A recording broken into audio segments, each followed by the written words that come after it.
Selamat berjumpa kembali dalam mata kuliah perencanaan pembangunan. Pada pertemuan kali ini, kita akan membahas kelanjutan dari pertemuan sebelumnya tentang pendalaman dan pembahasan alat analisis dalam perencanaan pembangunan. Kali ini kita akan mempelajari tentang penggunaan alat analisis input-output dalam perencanaan pembangunan. Seperti diskusi sebelumnya, di antara aspek-aspek dalam perencanaan pembangunan, selain kita merencanakan ruangnya, kita juga merencanakan sektor apa yang akan kita prioritaskan untuk dibangun. Nah, dalam pelaksanaan pembangunan, semua sektor tetap kita garap. Jadi, hal ini bukan berarti bahwa ketika saya atau kita fokus pada sektor perdagangan bukan berarti kita tidak membangun jalan, kemudian kita tidak membangun sektor pertanian dan seterusnya. Tapi sektor-sektor yang lain, seluruh sektor tetap kita lakukan secara komprehensif, tapi kita punya prioritas sektor mana yang akan kita bangun. Nah, ketika kita menentukan sektor prioritas, maka sektor tersebut harus dipastikan merupakan sektor potensial. Pada pertemuan sebelumnya, analisis sektor potensial kita lakukan dengan mengidentifikasi apakah sebuah sektor itu merupakan sektor basis di suatu daerah atau sebuah sektor itu memiliki keunggulan komparatif di suatu daerah yang keunggulan komparatif itu berkontribusi terhadap pertumbuhan ekonomi di daerah tersebut. Nah, setelah kita membahas dua analisis sebelumnya, analisis shift scale dan analisis location question, maka kita kali ini akan membahas tentang analisis input output. Analisis input output merupakan analisis yang menggunakan tabel input output sebagai dasar dalam penggunaan analisis. Apa itu tabel input output yang digunakan? Tabel input output adalah uraian statistik. Jadi, eh, tabel input output ini dikeluarkan oleh Badan Pusat Statistik, ya. Oleh karena itu, isinya itu adalah uraian statistik yang dituliskan tidak dalam bentuk tabel seperti eh, ketika sebuah data sering disajikan, tapi disusun dalam bentuk matriks di mana matriks tersebut menyajikan informasi transaksi barang dan jasa serta saling keterikatan antara satu sektor ekonomi dengan sektor ekonomi yang lain dalam suatu periode tertentu. Nah, kalau kemudian kita flashback ke belakang tentang analisis input output, maka analisis input output ini tidak terlepas dari eh, perhitungan keterkaitan yang dahulu dikembangkan atau yang dihitung oleh Francois Quesnay lewat tabel ekonomik yang juga diperkenalkan oleh Wesley Lowentif yang berikutnya dikembangkan oleh Chenery dan Watanabe.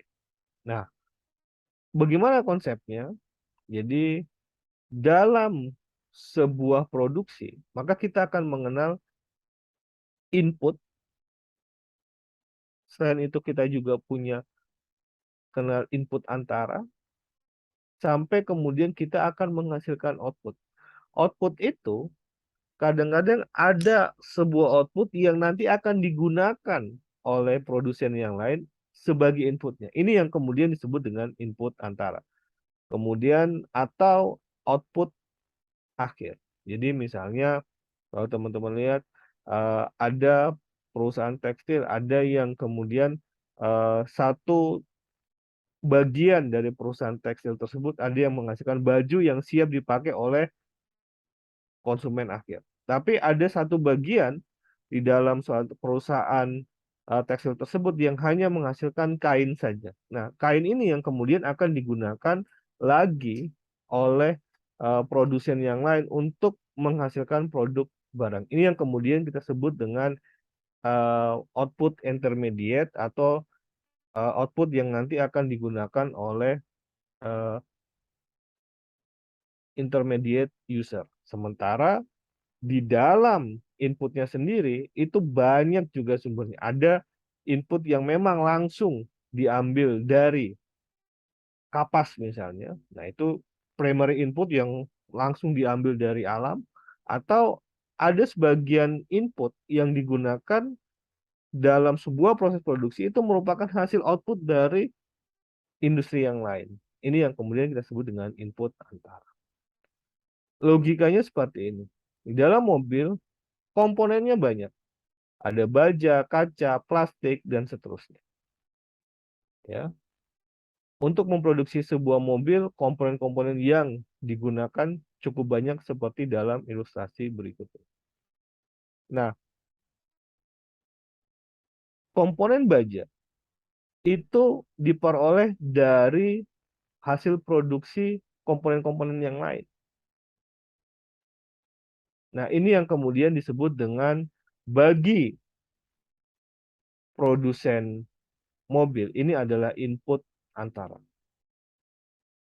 Karena baja ini dihasilkan oleh pabrik baja tertentu. Ban dihasilkan dari karet. Ada plastik atau gelas atau kaca dan seterusnya. Jadi di dalam satu komponen produksi itu disumbangkan oleh banyak hasil output dari industri yang lain. Misalnya kalau kemudian kita lihat dari ini. Jika kita memproduksi ban, maka ban itu bisa langsung digunakan oleh individu, bisa digunakan oleh pabrik sebagai permintaan antara, atau bisa digunakan oleh individu untuk dipakai langsung di mobilnya. Nah, kira-kira gambaran tentang sebuah produk yang kemudian itu bisa digunakan oleh konsumen akhir dan juga bisa digunakan sebagai permintaan antara. Nah, dalam konteks input tersebut terjadi perpindahan barang produk antar sektor, mulai dari sektor I ke sektor J, bisa juga ini terjadi intrasektor dari sektor I ke sektor I itu sendiri. Ya, jadi misalnya sektor pertanian menghasilkan produk dari pertanian yang nanti digunakan lagi oleh di sektor pertanian tersebut, misalnya kemudian digunakan untuk bagian dari pupuk misalnya dan seterusnya. Nah, kalau kemudian kita identifikasi XI adalah total dari seluruh output dan ZI adalah nilai dari arus barang, maka kita akan bisa menuliskan totalnya seperti ini. Nah, kalau kemudian kita tuliskan secara beruntun, tentunya produk-produk ini, industri-industri ini tidak hanya terjadi saat atau berasal dari satu atau berjenis satu industri saja, tapi disumbangkan oleh banyak industri. Nah, secara baris, maka apa yang kita lihat? Kita akan melihat struktur distribusi outputnya di masing-masing sektor. Nah, kemudian kita akan melihat bahwa, oh ini adalah struktur output yang dihasilkan, nanti kita akan lihat output X1, output kedua, output sektor 2, sampai output ke N. Dan totalnya itu menjadi, ini adalah input antara masing-masing sektor. Jadi ini adalah input antara dari masing-masing sektor. Jadi teman-teman bisa melihat sektornya di sini. Nah, ini yang kemudian kita sebut sebagai input antaranya. Nah, ini teman-teman lihat di permintaan akhir inilah akan teridentifikasi bahwa siapa yang akan menggunakan, apakah konsumen, apakah government, apakah investasi, atau digunakan untuk ekspor dari hasil-hasil output tadi. Siapa yang akan menggunakan? Sementara kalau teman-teman lihat ke bawah, ini adalah bagaimana nilai tambahnya. Jadi teman-teman akan bisa melihat bahwa Z ini adalah bagaimana sebuah output itu digunakan oleh sektor-sektor produksi yang lain.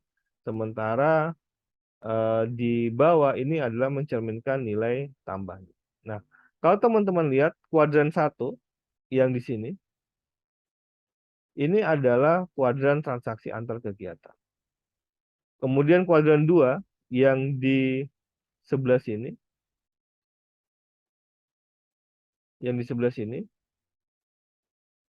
itu mencerminkan permintaan akhir. Ya. Kemudian di sini kuadran 3 mencerminkan input primer sektor produksi tertentu dan kemudian distribusi input ke permintaan akhir. Nah, apa yang ceritanya di kuadran pertama bahwa ditunjukkan bahwa arus barang dan jasa yang dihasilkan dan digunakan oleh sektor tertentu sebagai input antara dalam suatu perekonomian. Jadi ini yang terjadi di kuadran pertama. Ya. Sektor ini adalah sektor yang digunakan oleh sektor tertentu untuk dalam satu perekonomian. Sementara hal itu juga menunjukkan distribusi penggunaan barang dan jasa untuk satu proses produksi tertentu. Transaksi yang digambarkan dalam kuadran tersebut itu adalah transaksi permintaan antaranya. Sementara kalau teman-teman lihat di kuadran 2 itu adalah kuadran permintaan akhir, di mana di situ menunjukkan permintaan akhir yaitu penggunaan barang dan jasa, tapi bukan untuk produksi, tapi sudah digunakan oleh C untuk konsumennya. Apakah konsumennya itu pemerintah, itu direpresentasikan oleh G, atau digunakan untuk investasi, itu yang kemudian digunakan oleh I, dan atau barang final tersebut digunakan untuk ekspor. Nah, kemudian teman-teman lihat di kuadran 3 itu mencerminkan input primer dan kemudian di kuadran keempat itu memperlihatkan input primer yang langsung didistribusikan ke sektor-sektor permintaan akhir. Nah, ini yang nanti akan digunakan sebagai analisis lanjutan di uh, social accounting metrics. Nah, jadi ini teman-teman lihat ini ada kuadran 1, kuadran 2, dan kuadran 3. Jadi nanti di sini ini adalah kuadran 4-nya. Jadi kuadran 1 seperti tadi ini adalah output yang digunakan untuk produksi di sektor-sektor lain. Kuadran 2 ini adalah final demand atau permintaan akhir. Jadi barang-barang sektor 1 yang digunakan khusus untuk permintaan akhir. Sampai kemudian ini adalah input primernya. Ini mencerminkan nilai tambah dari sebuah sektor tersebut. Jadi kalau kemudian kita identifikasi, maka kita akan bisa identifikasi matriksnya sebagai berikut, di mana kuadran 1 itu ditunjukkan oleh 20 10 matriks ini. Kemudian ini adalah kuadran keduanya, ini permintaan akhirnya. Permintaan akhir ini bisa terdiri dari konsumsi, investasi, government expenditure, mau ekspor maupun digunakan untuk investasi. Dan ini adalah kuadran ketiganya. Nah, kalau kemudian kita coba baca tabel seperti tadi, maka kalau kita lihat sebuah output pertanian itu totalnya itu 10. Nah, 20 dari 100 output pertanian totalnya 100, 20 dari output pertanian itu digunakan untuk sektor itu sendiri seperti tadi. Jadi ketika kita menanam padi misalnya, maka kita akan memproduksi seluruh item produksinya. Nah, di seluruh item produksi itu ada yang digunakan oleh konsumen, itu yang nanti akan diidentifikasi sebagai permintaan akhir. Ada yang digunakan oleh sektor itu sendiri, misalnya digunakan sebagai bahan pupuknya. Atau kemudian 15 hasil dari output pertanian digunakan untuk sektor industri, misalnya untuk industri makanan. Kemudian di sektor jasa, nah, misalnya di sektor jasa ini adalah jasa restoran, rumah makan, dan seterusnya. Dan seterusnya itu Sisanya sebesar 55 merupakan nilai tambah dari sektor pertanian. Jadi total nilai tambah dari sektor pertanian itu sejumlah 55. Nah, matriks transaksinya pun akan begini, teman-teman. Jadi yang kita ambil itu benar-benar yang ada di kuadran 1. Dan yang nanti akan kita bandingkan itu sesuai dengan langsung ke totalnya. Jadi kita tidak lagi fokus ke nilai tambahnya, tapi kita langsung ke totalnya. Maka kita akan punya koefisien input outputnya sebesar ini, ya, matriksnya. Sementara ini adalah koefisien value added-nya. Value added-nya berdasarkan dari item yang ada di kuadran ketiga. Tadi 55, kemudian berapa? 125 per 290 atau 0,43 atau 115 per 235 atau 0,49. Nah, kemudian ini tadi yang kita menggunakan matriks Leontief untuk menyelesaikannya. Jadi kalau kemudian kita identifikasi matriks total outputnya itu ada di sini. Sementara A ini adalah matriks koefisiennya atau matriks dari teknologi. Sementara C-nya ini adalah matriks permintaan akhir. Sehingga kalau kemudian kita identifikasi, maka kita akan buat operasinya seperti ini. Maka kita akan buat I min A kali X sama dengan C. Lalu kemudian ya sama seperti kita mencari inverse-nya. Ya. Inverse-nya ini sejatinya ini kita bagi. Karena kita bagi, maka kita akan mengalihkannya dengan I minus A inverse. Sehingga agar dia sama-sama hilang, maka di C ini adalah I minus A inverse. Nah, I minus A sendiri itu adalah yang disebut dengan matriks Leontief. Nah, maka kita akan dapatkan hasilnya seperti ini. Jika ini adalah I minus A, sementara ini adalah A-nya, maka yang kita cari adalah I minus A inverse.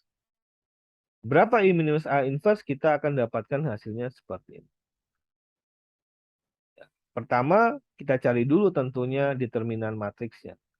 0,39, kemudian kita cari per determinannya, dan seterusnya. Ya. Kemudian setelah kita dapatkan, maka kemudian untuk inverse-nya, ya, IAKT ini tadi, kita bagi dengan determinannya. Jadi semuanya kita bagi dengan 0,39. Maka kita akan mendapatkan hasilnya seperti ini. Dan maka kita akan mendapatkan output matriksnya itu sebesar ini. Jadi sama atau berbeda? Ya, sama. Nah, di dalam input output kita mengenal beberapa teknik analisis. Nah, di analisis yang kita gunakan biasanya adalah analisis deskriptifnya, kita gunakan analisis tentang struktur penawarannya. Jadi kita akan menunjukkan bagaimana strukturnya, struktur dari matriks tersebut. Berapa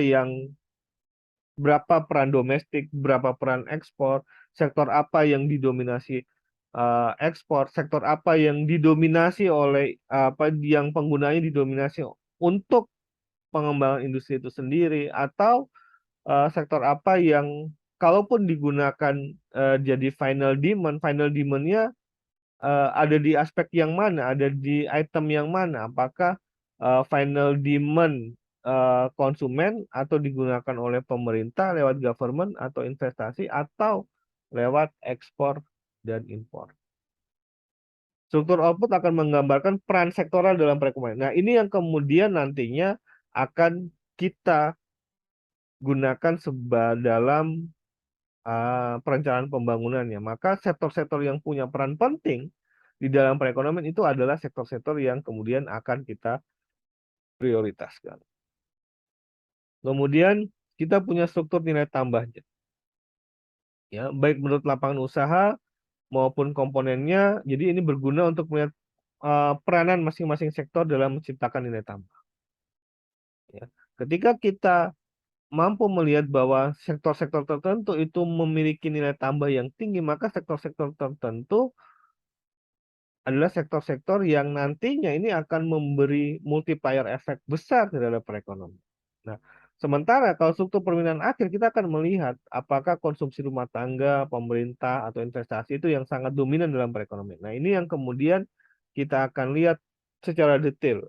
Apakah sebuah sektor tertentu itu komponennya itu komponen final demand-nya itu lebih didominasi untuk konsumsi rumah tangga, pemerintah, atau sektor. Sehingga kalau kemudian kita punya tujuan pembangunan, punya visi pembangunan, maka kita akan melihat, kita akan cocokkan seberapa eh, struktur permintaan-permintaan akhir tadi itu cocok dengan tujuan pembangunan atau harapan pembangunan yang ingin kita capai.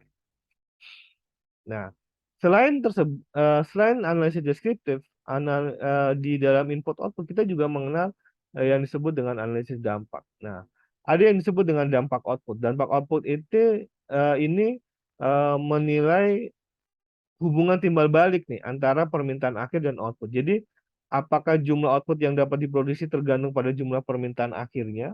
Jadi, ini akan menggambarkan bagaimana sebuah perekonomian akan merespon permintaan akhirnya.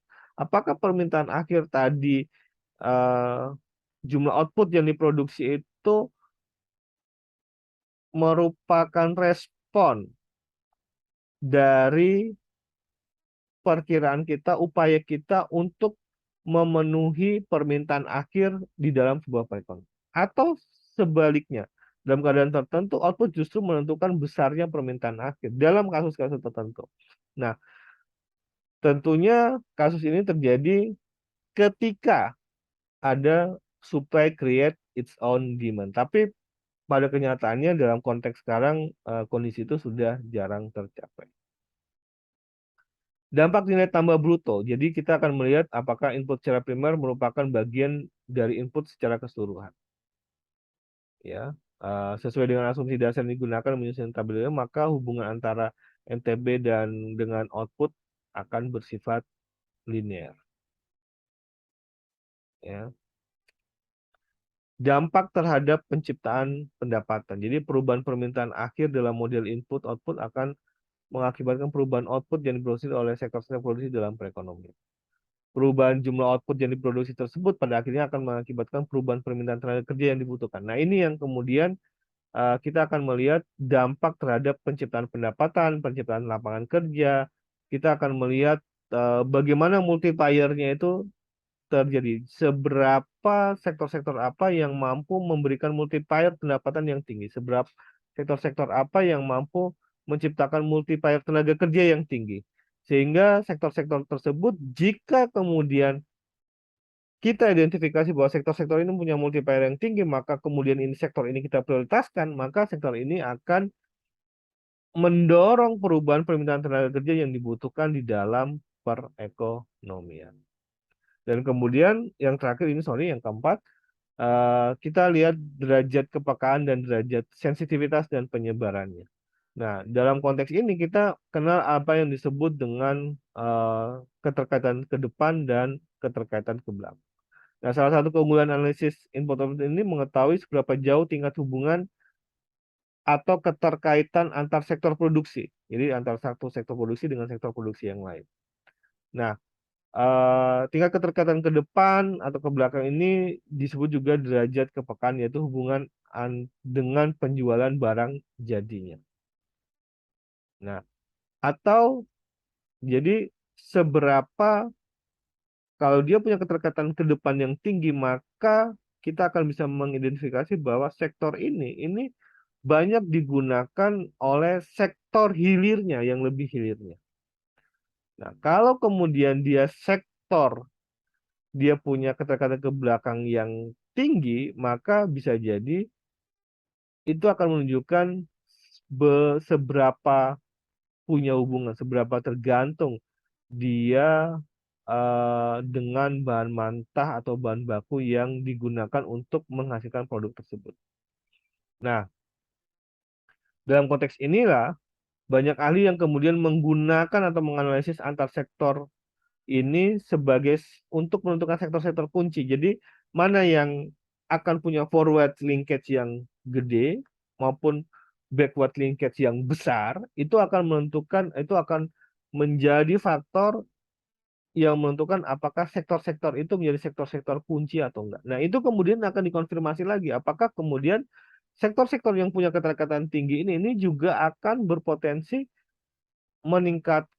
menciptakan multiplier tenaga kerja yang tinggi pula. Karena bisa jadi sektor-sektor ini meskipun punya keterkaitan yang tinggi, ternyata sektor-sektor ini adalah sektor-sektor padat modal, bukan sektor-sektor padat karya, sehingga keterkaitan tenaga kerjanya juga rendah. Nah, oleh karena itu, melalui basis inilah kita sebagai perencana pembangunan kemudian akan punya alat analisis yang lebih komprehensif, yang lebih baik dalam menentukan sektor apa yang baiknya kita kembangkan. Oleh karena itu, konfirmasi terhadap sejumlah alat, sejumlah metode analisis untuk menentukan sektor-sektor prioritas ini menjadi aspek penting di dalam perencanaan pembangunan yang akan kita buat. Oke, itu adalah materi kita pada kesempatan kali ini. Kita akan bertemu lagi pada kesempatan berikutnya terkait dengan perencanaan pembangunan. Terima kasih.